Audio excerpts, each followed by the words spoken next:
L'aménagement hydroélectrique de Nartigal est un vaste chantier à 50 km au nord-est de Yaoundé. Avec une capacité de production de 420 MW, le barrage de Nartigal jouera un rôle essentiel dans la réponse aux besoins énergétiques du pays. Les travaux ont dépassé 87% d'avancement au mois de juin, avec le lot de génie civil géré par CCN à 87%.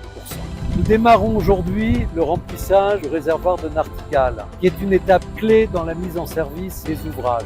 Tout au long de ce projet, nous avons tenu à respecter scrupuleusement les exigences réglementaires et les meilleurs standards internationaux en matière d'environnement et de responsabilité sociale. Nous avons travaillé en étroite collaboration avec les parties prenantes pour minimiser notre impact sur la nature environnante et maximiser les effets bénéfiques de ce projet sur les populations environnantes.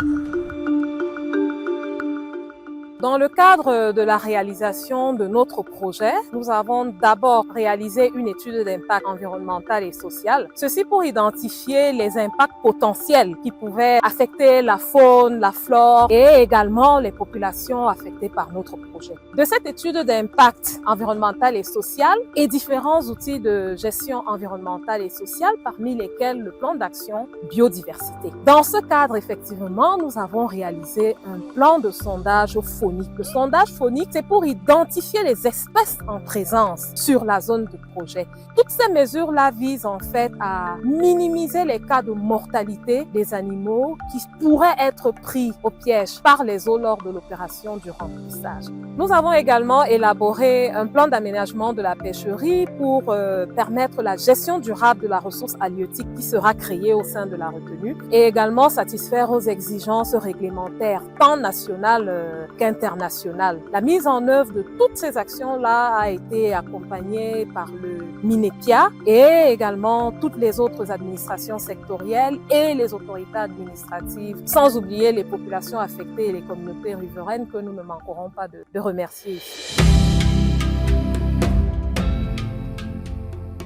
La construction des ouvrages amont s'est passée en 3 principales phases. La première a été la mise hors d'eau initiale qui a permis d'implanter les principaux ouvrages de la zone amont, à savoir le barrage de fermeture, les ouvrages de prise d'eau en canal, les dérivations définitives et provisoires. La deuxième phase est celle de la construction d'un autre batado qui a permis d'implanter la plus grande section du barrage principal. La troisième phase et la dernière est celle de la construction d'un batado qui a nécessité au préalable le basculement des eaux de la Sanaga vers les dérivations provisoires qui étaient déjà achevées. Ce dernier batadage a permis d'achever la construction du barrage principal jusqu'en rive droite et dont la longueur cumulée est de 1455 mètres, déversant à la côte 513,5, se clôturant ainsi la constitution de tous les ouvrages du réservoir dont nous entamons aujourd'hui le remplissage.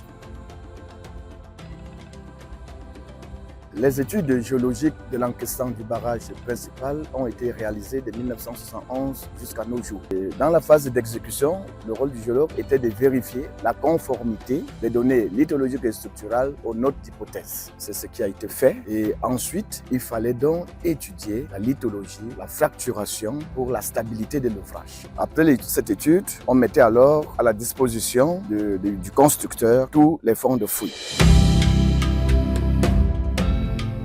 La construction du barrage principal sur 1,5 km de longueur a nécessité la mise en œuvre d'un volume de 260 000 m3 de BCR et 60 000 m3 de béton conventionnel.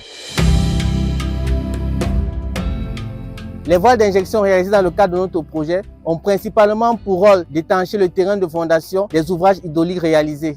Nartigal, c'est 35 000 mètres linéaires de forage réalisés, suivi d'injection de coulis de ciment pour améliorer la stabilité de nos ouvrages. Pour permettre l'évacuation des eaux de la Sanaga en cas de crue, le barrage principal est équipé en crête par un seuil labyrinthe de forme géométrique particulière qui a nécessité la construction de 5 km de voile. Pour sa première mise en eau et tout au long de la vie de l'ouvrage, le barrage va être surveillé par plusieurs dispositifs d'auscultation, dont 426 drains comme celui-ci et 30 cellules piézométriques pour le comportement hydraulique. Le comportement mécanique, quant à lui, est ausculté à l'aide d'une centaine de repères de nivellement et de 8 bornes GPS. Les mesures d'auscultation en phase de première mise en eau vont permettre de s'assurer, en étant analysées conjointement par CCN et NHPC avec l'aide de la division technique générale d'EDF dont c'est la spécialité, de vérifier que le comportement de l'ouvrage est conforme aux hypothèses et ensuite en phase d'exploitation de s'assurer que le niveau de sûreté est maintenu.